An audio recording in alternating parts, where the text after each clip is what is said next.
Hello,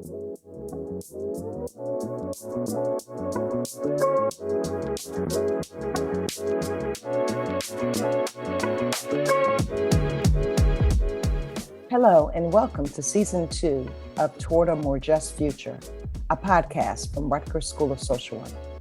My name is Marla Blunt Carter, and I'm an assistant professor of professional practice at Rutgers School of Social Work. Last season, I spoke with voices in politics to understand what change is, how it unfolds, and how more people can get involved. Our guests showed that change can and should happen at the micro, meso, and macro levels. Creating change at any level can be difficult, but it can be done by anyone. This season, on our podcast, I will speak with another group of inspiring individuals who are working on the ground to make progress toward justice and equality. We hope you find these conversations useful, whether you're a social work student, a practitioner, or anyone who's interested in learning about how to make a difference. Today, I'll be speaking with Chris Coons, a United States Senator from Delaware. Senator Coons has spent his career in the Senate focused on working across the aisle to get things done for the people of his state. In recent years, the Bipartisan Policy Center recognized him for his commitment to bipartisanship and awarded him its Legislative Action Award. And the independent congressional tracking website, GovTrack, ranked Senator Coons in the top 3 most productive senators of both parties. Senator Coons serves on the Senate Appropriations, Foreign Relations, Judiciary, Small Business and Entrepreneurship, and Ethics Committees. He is the chair of the Ethics Committee and the senior Democrat on 2 subcommittees, the Senate Judiciary Committee on Privacy, Technology, and Law, and the Senate Appropriations Committee on State and Foreign Operations. Before his election to the U.S. Senate in 2010, Senator Coons served as the Newcastle County Council President for 4 years and Newcastle County Executive for 6.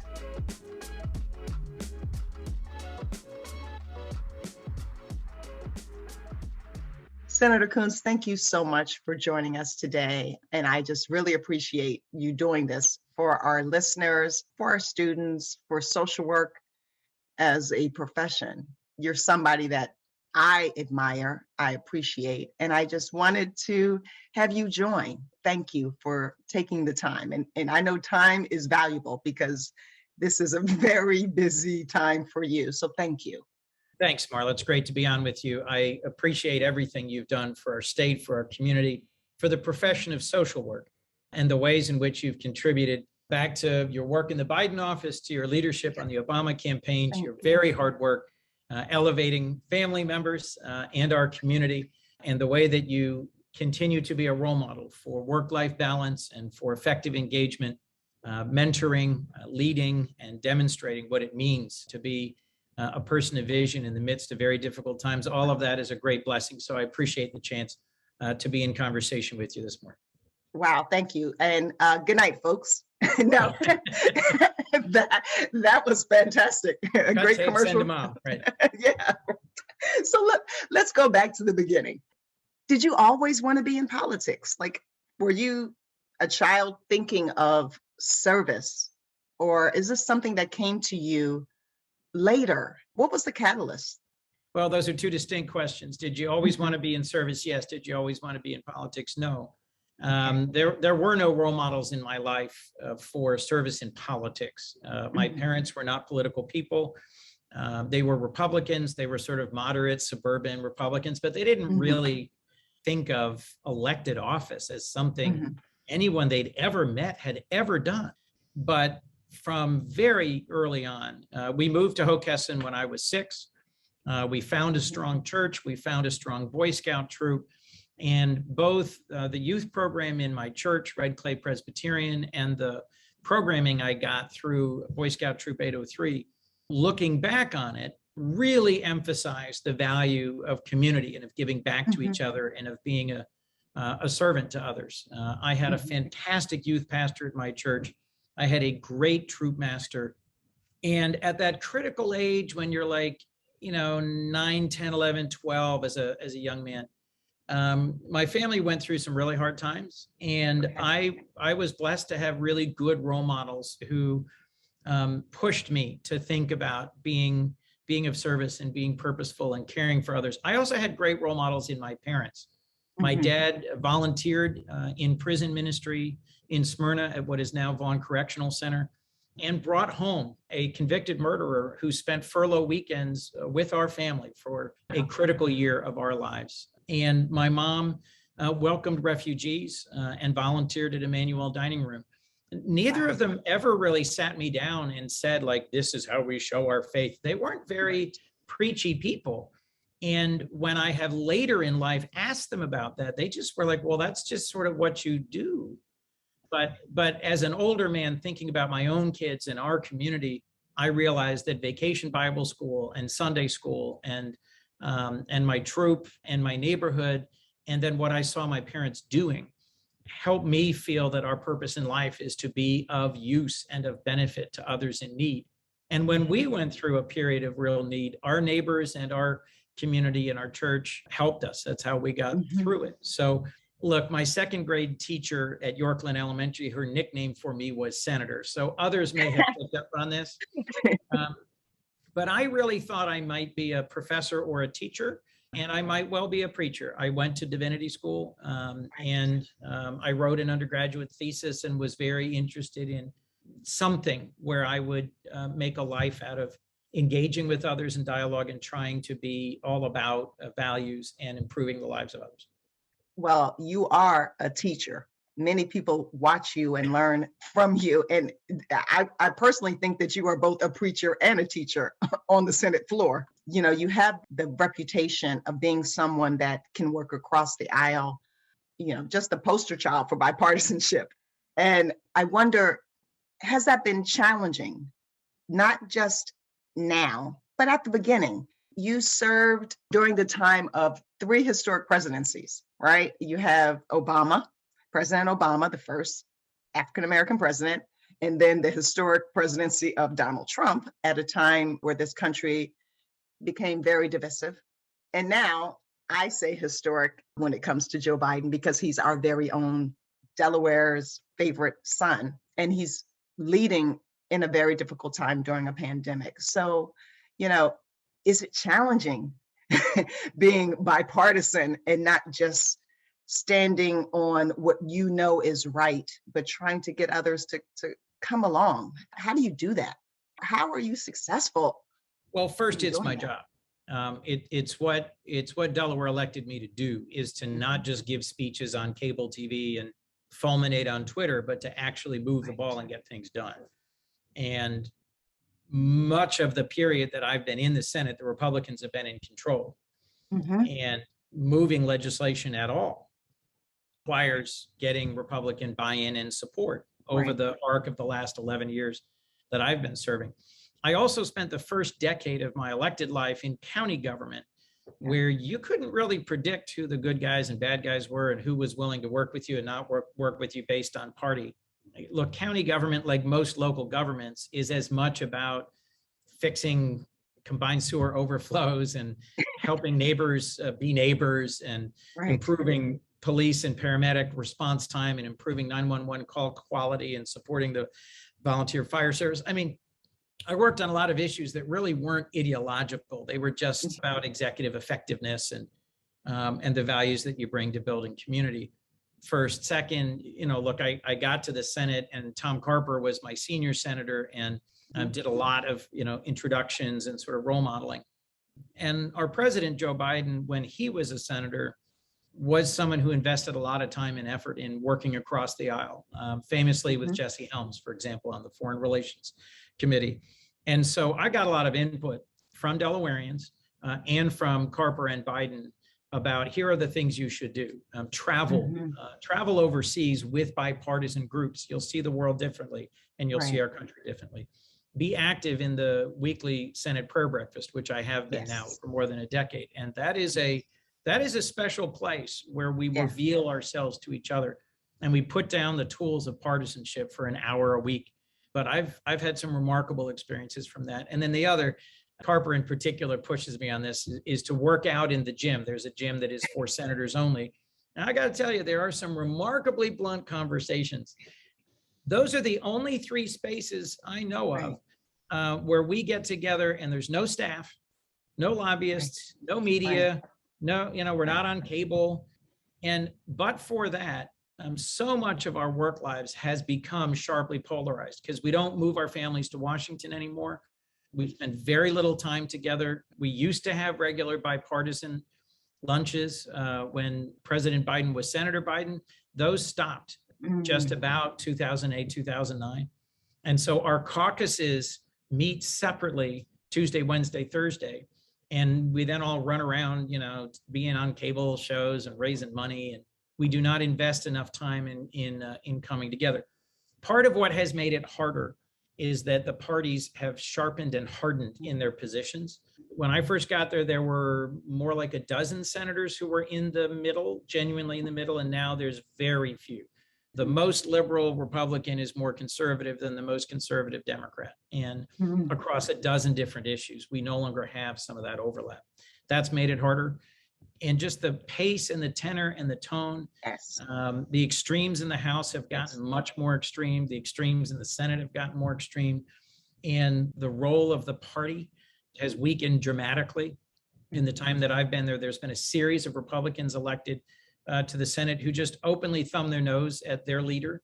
And so their caucus has become less disciplined, less governable. And there are folks who made a career for themselves and then ran for president on grandstanding, shutting the place down, holding us there over weekends, eroding some of that, right? And some of my best friends, the senators who I invested a lot of time in the other caucus, Jeff Flake, Bob Corker, Johnny Isakson, John McCain, are no longer there. And their successors have become, in some ways, harder to work with. So it requires effort and intentionality. The other thing that's sometimes frustrating is when you do pull off a big bipartisan win, it gets no attention. It doesn't get any coverage at all. So if what you're concerned about is your Twitter followers or your ability to be on, Rachel Maddow or Tucker Carlson, you don't invest time in building bills that actually solve problems. But I think my W-2 says legislator, and that it's my job to get bills to the president's desk. Bob Corker and I on foreign relations in 1 year got 5 bills to President Obama's desk. And when President Trump was president, I worked hard to find things that I could still advance that I believed in, that mattered. That's produced the Development Finance Corporation, for example, which President Trump signed into law, and I think is an important tool for development for finance.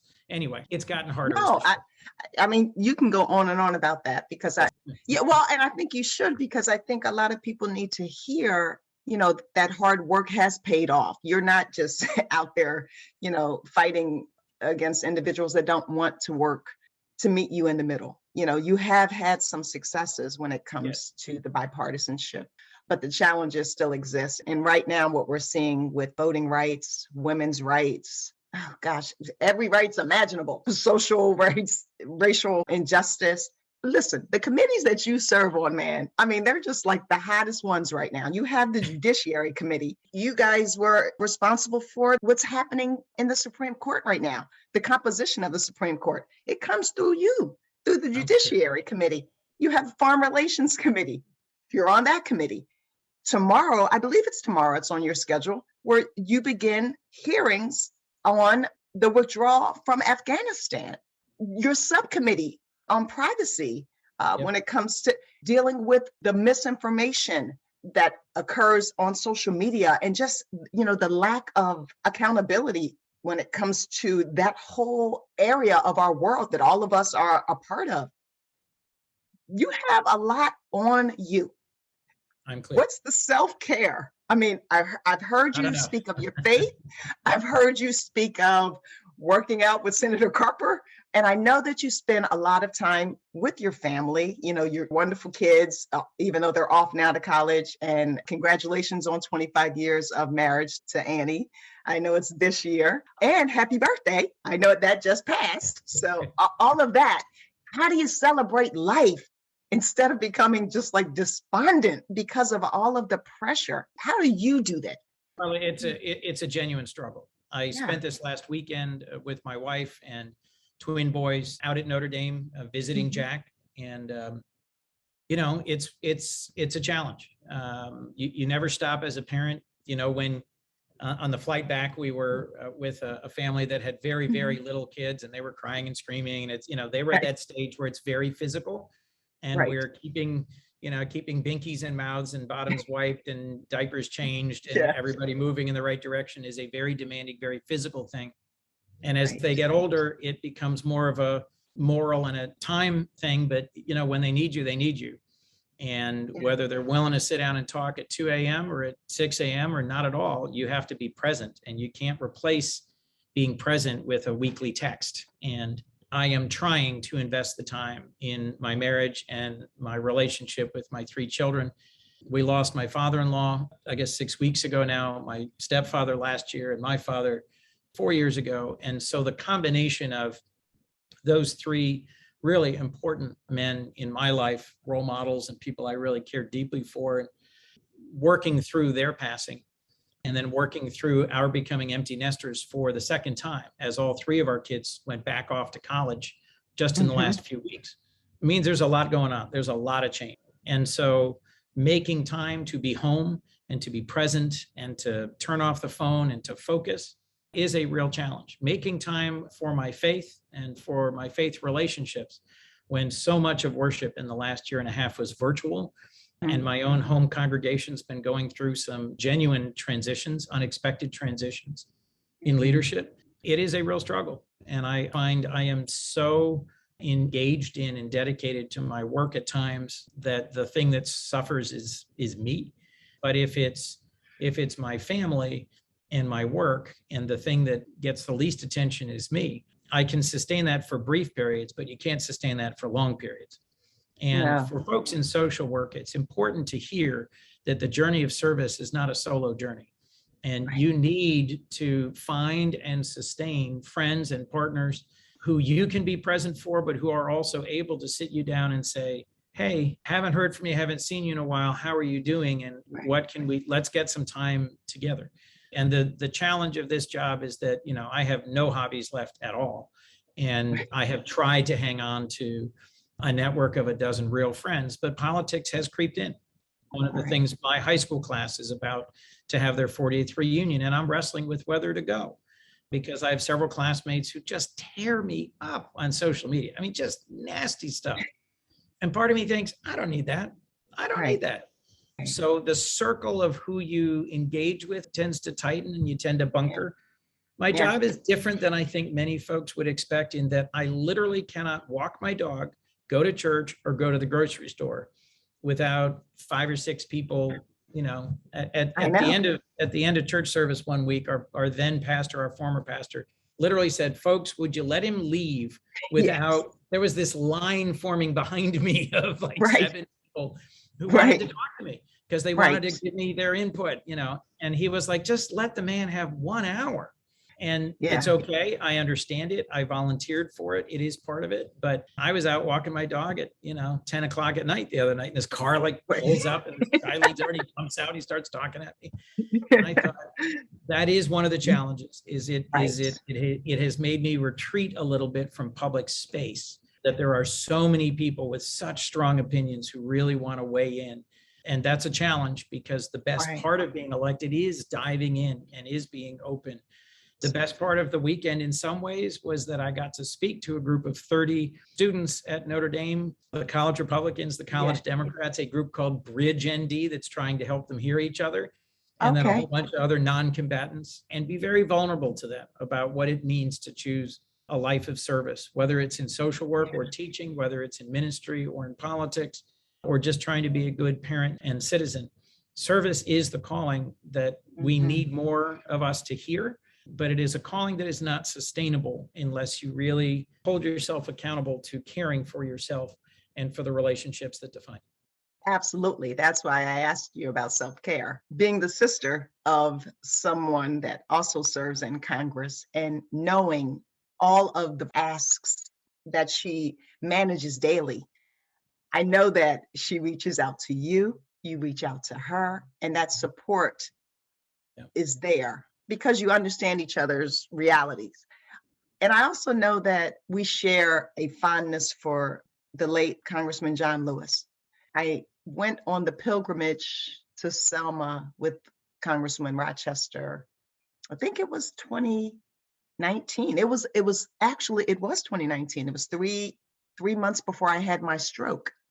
I had the good fortune of crossing the Edmund Pettus Bridge with Congressman Lewis. I know that you worked closely with him. I know that he was important to you. How do you feel about what is happening to voting rights right now?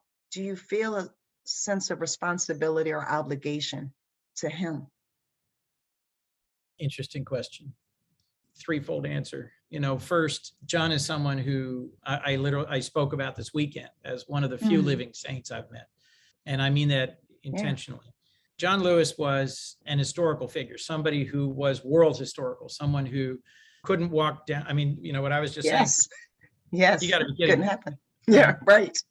And yet, given the amount of violence that he had been on the receiving end of, the number of times he'd had his head cracked open by a club, or that he'd been in a bus set on fire, or he'd been set upon by a mob, he had the most gracious, open, and giving heart of anyone I think I've literally ever met.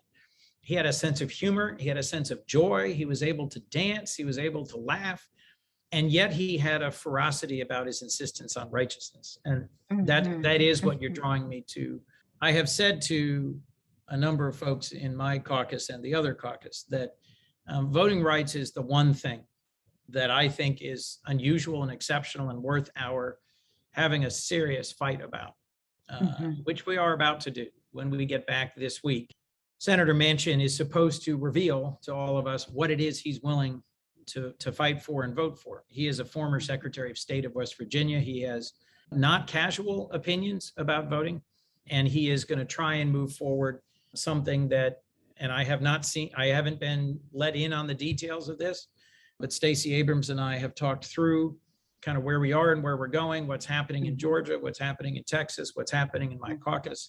Theologians talk about a kairos moment, a moment when you step outside of time, and it is a moment that pivots. I don't know how this one ends. I don't. I have given my direct and sharp input to my caucus leader about how it's been handled and how we could succeed in this undertaking. But I think that's best for me to not just wait and see, throw out there right now, but to say, I think there is a path, but we are not currently on it. And we need to make some basic realignments if we're going to end up being successful on the timeline, the very short timeline that I think we have left. I agree. And to wrap this up, I appreciate you taking the time. This has flown by. I wanted to ask you one last question. For social workers, how can we help your work? How can we be invited to the table when it comes to shaping policy? How can social work play a part? One of the things I most admire about Joe Biden is that he doesn't start here, he starts here. And the first time Senator Carper and I went to meet with him in the Oval, he'd only been president, I don't remember, 2 weeks, maybe something. Or it was early, maybe a week. No disrespect, my senior senator, who was a member of the finance committee, had all these charts and graphs about how many dollars per week for how many weeks for the unemployment insurance. And if the individual stimulus checks were this much per family with this income cutoff with this, charts and graphs. We sort of immediately dove into that debate. This was for the American Rescue Plan that passed ultimately back in January. And as I remember it, Joe took both our hands and said, just stop for a second, just stop. Pull it into here. In your mind's eye, think about a family. And then he describes a family. They're in Claymont. Mom and dad work. They have 2 kids. What are they sitting around the table at night after the kids have gone to bed? What are they wrestling with? What are they worried about? What is keeping them up? And what do they think we don't know about and we don't care about? The quality of mom's care and the affordability of senior care. The challenges one of their children is facing in school with resisting drugs and opioid addiction, and the violence in their neighborhood, the dysfunction in their extended family. So, I mean, he walks through some of the very real challenges that we know people are facing. And then we walk into the policy conversation. I would urge social workers to not feel the rush to reduce people to numbers, but to remind us of the interconnectedness of human arrangements and families and communities, and the ways in which it is difficult to solve one single problem. We're always in Washington looking for the silver bullet and for the perfect fix and sometimes it is better to remind us of, we know in our gut about human beings and in what circumstances they really thrive and in what kind of context and communities they can succeed, and in what kinds of contexts and communities and environments they steadily go downwards. Numbers are great. Policy is critical. Being in the room for right? But one of the things I push my people to do is to work some constituent cases, take some phone calls, let people. So, back to that point, like when someone buttonholes me on the train on the way to DC today, while I'm, desperately trying to get briefed up, I try to view that as a gift. When a guy pulls his car over while I'm trying to walk my dog and takes 5 minutes to tell me about his brother who's facing eviction, I try to treat that as a gift. Because if you want to be at the table, you need to help set the table. And if you want to set the table, you need to remember that as people, we connect better to narrative. There's a reason the Gospels are in parables. Jesus did not move the masses with charts and graphs. He moved them with simple, powerful stories that reveal deeper truths, and then let other people worry about the policy. So if I had one piece of advice, it would be, don't forget that we're human. And humans live in context, in community, and in story. Oh, thank you. Thank you. That's it, man. I mean, like, what do you say? That's it. That's beautiful. That's why you are our U.S. Senator. That's why you are my friend. And I thank you.